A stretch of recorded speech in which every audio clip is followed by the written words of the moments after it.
सभी साथियों का स्वागत अभिनंदन हमारे YouTube channel MK teaching point में। बात करेंगे आज की महत्वपूर्ण खबरों पर। उससे पहले सभी साथियों से निवेदन करेंगे कृपया वीडियो को अंत तक जरूर देखें और वीडियो को लाइक शेयर करना ना भूलें। अगर आप चैनल पर पहली बार विजिट कर रहे हैं तो कृपया चैनल को सब्सक्राइब कीजिए। साथियों, बात करेंगे यहाँ पर सर्वप्रथम 69,000 शिक्षक भर्ती की। पहले आप सभी साथियों को पता है कि 6800 चयन सूची को लेकर के लो हाई गुणांक को लेकर के स्थिति स्पष्ट की गई और कई सारी चीज़ों को लेकर के अब बहुत बड़ा जो खेल हो रहा है वो बीएड वर्सेस बीटीसी का है और लगातार ही अभ्यर्थियों के बीच ऐसी स्थिति देखने को मिल रही है।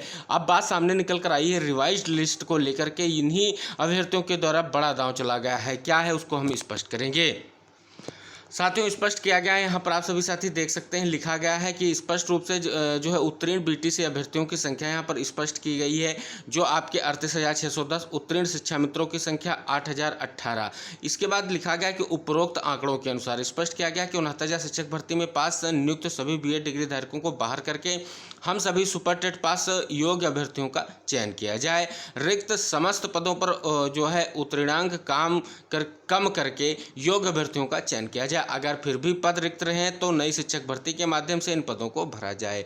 चूँकि वर्तमान में माननीय उच्च न्यायालय इलाहाबाद के लखनऊ खंडपीठ में योजित हुआ 13,156/2020 महेंद्रपाल एवं अदर्श में माननीय न्यायालय ने सरकार को 69,000 शिक्षक भर्ती की चयन लिस्ट को फिर से रिविजिट करने के लिए कहा और अभी वर्तमान में चयन सूची रिविजिट का कार्य चल रहा है। महोदय, आपसे विनम्र निवेदन कि 69,000 चयन सूची बनाते समय माननीय सर्वोच्च न्यायालय द्वारा पारित आदेश संख्या 5068/2023 का ध्यान रखा जाए एवं चयन प्रक्रिया माननीय सुप्रीम कोर्ट के आदेश के क्रम में संपन्न कराई जाए, जिसकी महान कृपा होगी।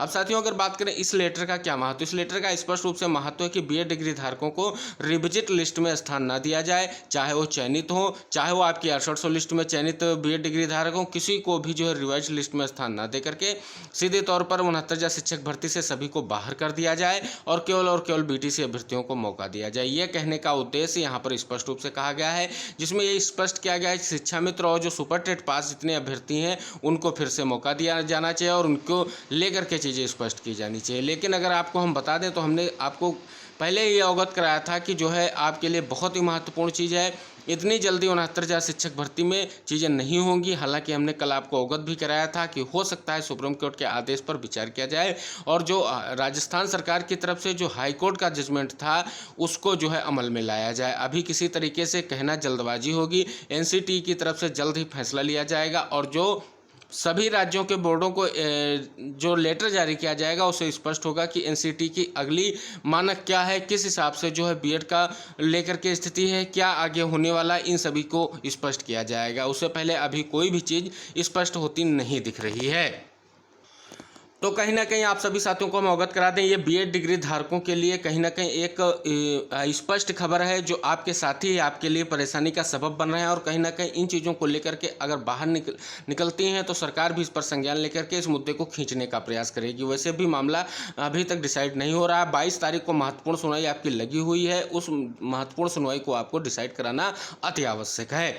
बात करें यहाँ पर तो ब्रिज कोर्स को लेकर के जो मुद्दा है, जो सामने चीज़ें निकल कर आई हैं जब से एनसीटी ने गजट रद्द किया है और ये मामला सामने निकल कर आया है कि 2018 के गजट में स्पष्ट किया गया था कि 6 माह का बीएड डिग्री धारकों को जो है ब्रिज कोर्स कराया जाएगा। उसको लेकर के स्थिति स्पष्ट नहीं। हालांकि कल इसको लेकर के माननीय बेसिक शिक्षा जो है डीजी से मुलाकात की गई और उन्होंने स्पष्ट रूप से इस मामले को एनसीटी और केंद्रीय सरकार के मामले को अधीन स्पष्ट किया था।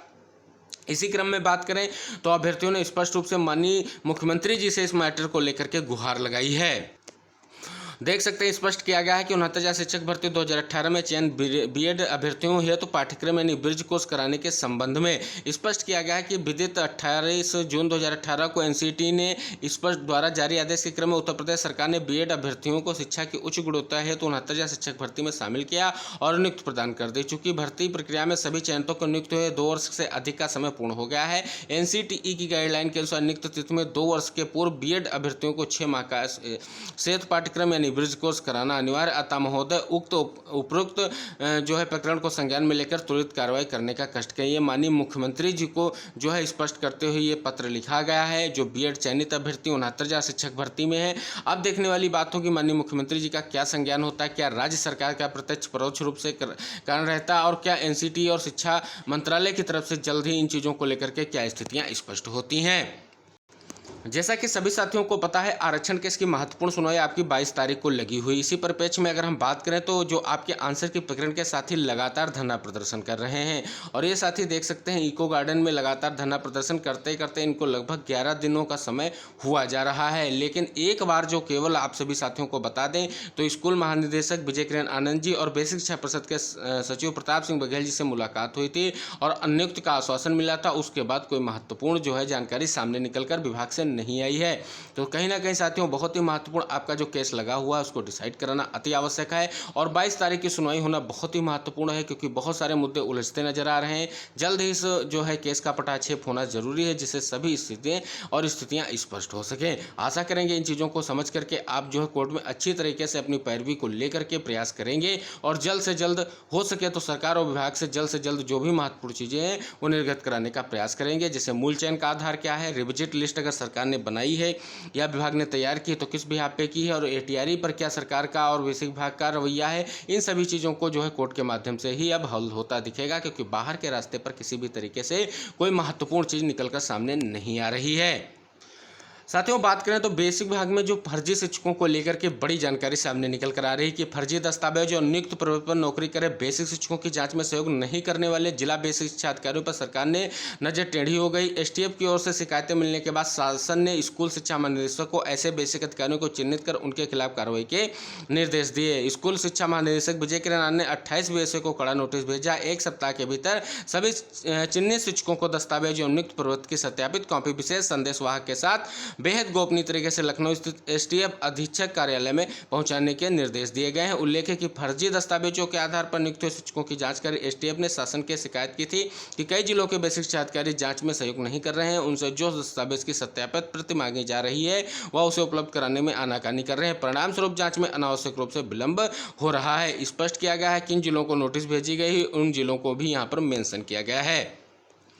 साथियों महत्वपूर्ण जानकारी सामने निकल कर आ रही है कि प्रदेश के 4512 सहायता प्राप्त माध्यमिक विद्यालयों के प्रधानाचार्यों एवं शिक्षकों की सेवा सुरक्षा पर फिलहाल खतरा मंडरा रहा है। इन स्कूलों के प्रधानाचार्य एवं शिक्षकों का चयन उत्तर प्रदेश माध्यमिक शिक्षा सेवा चयन बोर्ड के माध्यम से होता है, लेकिन नियोक्ता प्रबंधक होते हैं। चयन बोर्ड अधिनियम 1982 की धारा 21 में यह प्रावधान है कि प्रधानाचार्य या शिक्षक पर कोई कार्रवाई करने या दंड देने से पहले प्रबंधक चयन बोर्ड से अनुमोदन लेते हैं। हालांकि 9 अगस्त को विधानसभा में पारित उत्तर प्रदेश शिक्षा सेवा चयन आयोग विधेयक में यह प्रावधान नहीं है।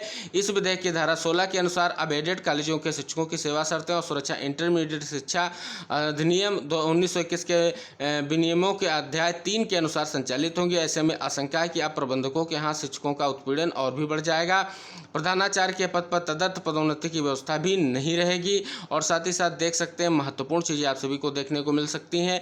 स्पष्ट यहाँ पर किया गया है कि सचिव को आदेश का पालन करने का निर्देश इलाहाबाद हाईकोर्ट ने बेसिक शिक्षा परिषद प्रयागराज के सचिव प्रताप सिंह बघेल को कोर्ट में आदेश का पालन कर हलफनामा दाखिल करने के लिए हाजिर होने का निर्देश। कोर्ट ने सचिव आदेश का अनुपालन कर हलफनामा दाखिल करने के लिए 1 माह का समय दिया है। यह आदेश न्यायमूर्ति रोहित रंजन अग्रवाल ने चेतना साहनी की द्वितीय अवमानना याचिका पर अधिवक्ता एम.ए. सिद्दीकी को सुनकर दिया है। कोर्ट ने सचिव को सहायक अध्यापक यात्री का स्थानांतरण सीतापुर से लखनऊ न करने पर विचार करने पर आदेश दिया है। तो कहीं ना कहीं देख सकते हैं महत्वपूर्ण जानकारी सामने निकल कर आ रही है।